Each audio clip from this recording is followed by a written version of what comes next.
Hello, our friends, Evolutionary Energy Arts family.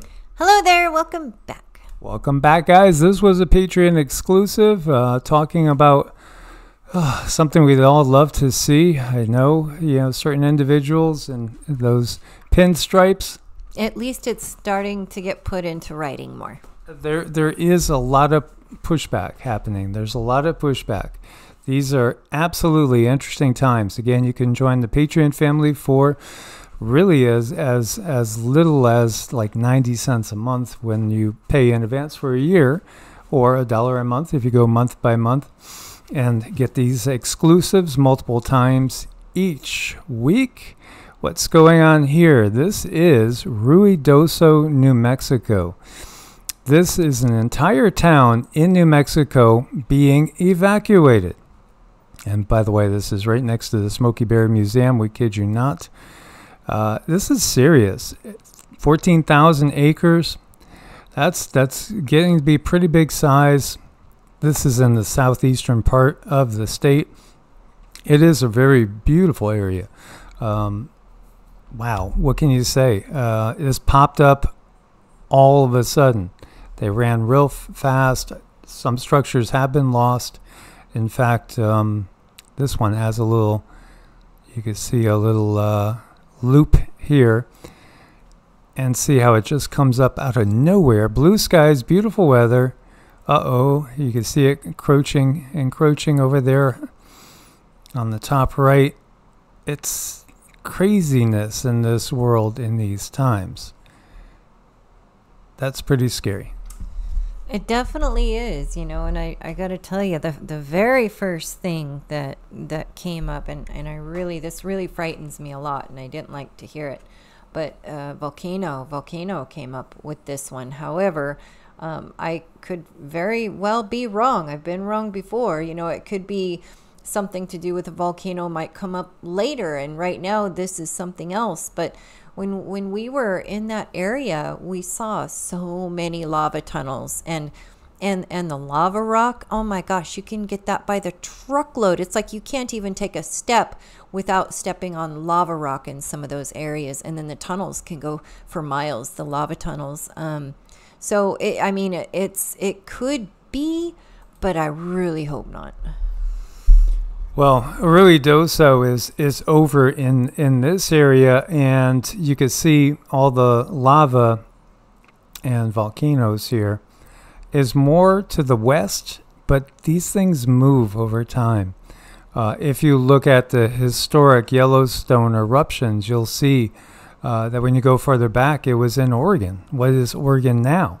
So these things do move over time. And in fact, if it was legitimately 12,000 years or so ago or more when all these were erupting, it would possibly, more than likely, in my mind anyway, we would look for volcanic eruptions to the east of this. So, yeah, we'll keep our eyes open. The guides did point to June being the time frame when the war could manifest, and also we could have new, interesting, to say the least, volcanic eruptions. And in Cancun, Mexico, you got tons of flooding going on. It's not just Cancun.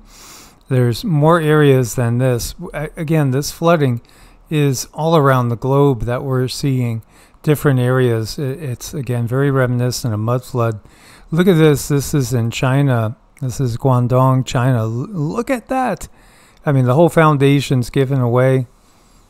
Pretty scary stuff that we are watching all around this world. Anywhere you look, any direction. This is such a sad situation here. I'm going to pause this. It starts out as looks like a young couple in love, just walking and enjoying the waves. Now, this is the Black Sea. The Black Sea in Russia. This is Sochi. If you're not familiar with it, the Black Sea is like, I would say, about the size of all the Great Lakes combined. It's a big body of water. And it's a beautiful body of water to vacation on. This is wonderful. So they're having a romantic walk on the beach. And the waves get so big that they swept her away. They knock them both over. She gets pulled out to sea. And they haven't found her yet. So very, very sad. We send out our prayers and best intentions there. Now, there's potentially the first tropical cyclone of the year. Will it turn into a hurricane under normal circumstances? Probably not. But you never know in this world, and there's augmentation. At the moment, it looks most likely to make a landfall here in Mexico, but be aware if you're in Brownsville or even up to Houston, Galveston. You never know with the potential to steer these storms. Yeah, I mean, it's not something that's impossible. We've seen it before. We've seen storms take total and complete U-turns. I mean, almost like there's somebody on a remote control just sort of veering it where they want it to go. Yeah, as you have Hezbollah now broadcasting live drone footage from Haifa. This is in Israel. So they got their drones over Israeli space. Can you say this is giving them the middle finger, basically? Israel's defense umbrella certainly has been breached when they're just showing you that we see everything. So, what's to stop a drone from being armed and going on down and doing a little chaos? These times are interesting. Nigel Farage and Reform have officially announced in their manifesto that if they are elected, they will cancel the UK's WHO membership and reject all influence of the WEF in their first 100 days. I feel that, yes, this globalist agenda will be left in shambles. I do think that's the case. But will people bite on what they're going to put out there as an alternative, but still be somehow in the system? That's the thing. We have to make sure we're not just jumping out of the frying pan into a fire. Well, to me, that's why it's very important to control whatever you have going on in this world. Make sure you have good control of that. And I mean, right now we have the responsibility. We are behind the steering wheel. So if there is going to be anything done in the system, we have choices right now. Right now we can go a complete organic way while we are in the system. I mean, to me, that is the best thing to do, is utilize that system to get out of the system, because there's pathways to do that, and that's really, really exciting. So I mean, it's up to us. We came here to change it, so let's do it. Absolutely, yes. And one of the things is saying no to the conscription that they're going to put in, because that's coming if they got everything marked out. Meanwhile, we got another monolith, this time in Vegas. Remember those things were popping up? Oh, really cool. Wasn't that right before the plague upon the land? I think so. I think it was.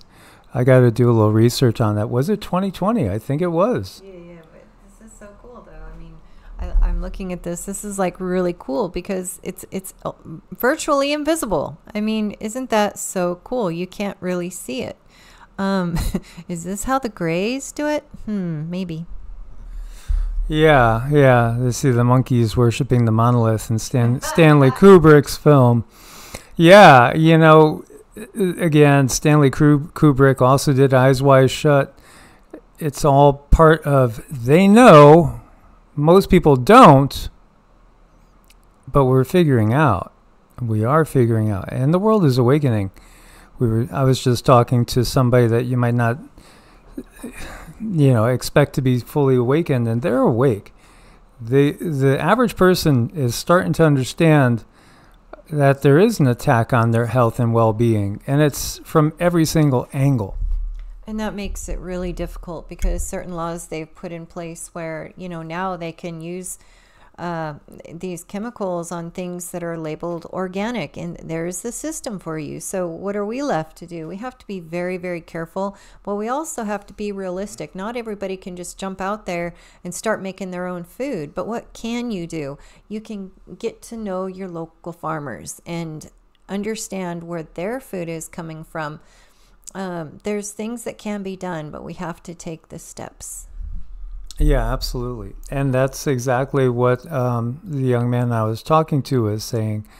can only trust it if you know the people that are growing it. This little guy needs some help. Oh my God, we have an emergency here. Yes. Medic. Yes, I mean, he absolutely cannot put his foot down. It's dangerous. It might make a noise. It might crunch. And oh, Mama, that is gross. Pick me up and fix it, Mama. Yes, he is adorable. The system is not. Right. So, again, send love to your family, your friends, your loved ones. Talk to your local neighbors and see what local alternatives there are out there. As there was another alternative that was mentioned to me, that I'll share with Cindy. I haven't had a chance to share it with her. So there are alternatives out there. There are people that are awake to what's going on. There are people that no longer like to buy food in grocery stores, and instead they're reaching out and they're going through local groups and they're figuring out alternatives. And I was just thinking, I mean, why not understand if you have to shop in a grocery store, because again, we are not in a perfect world by any stretch of the imagination. If you do have to stop in the grocery stores, what's to prevent someone from picking up and calling those farms where the supposed organics come from and talk to those people on the farm and ask them, do you use these chemicals? Do you realize what they are doing? But always do it nicely, because I can tell you, these folks, they're nice. They probably have very little clue, and it might be you picking up the phone, calling them to awaken them. But we really have to be gentle to people, because we kind of live in a savage world. And if you're mean to someone, they just shut down. So the kindness in your heart and spreading that out and amplifying that, and with also spreading information and finding out information for yourself, I think is a good idea. Absolutely, guys. As always, thanks for your support, and keep sharing, keep spreading the awakening. Source bless. Namaste. Namaste.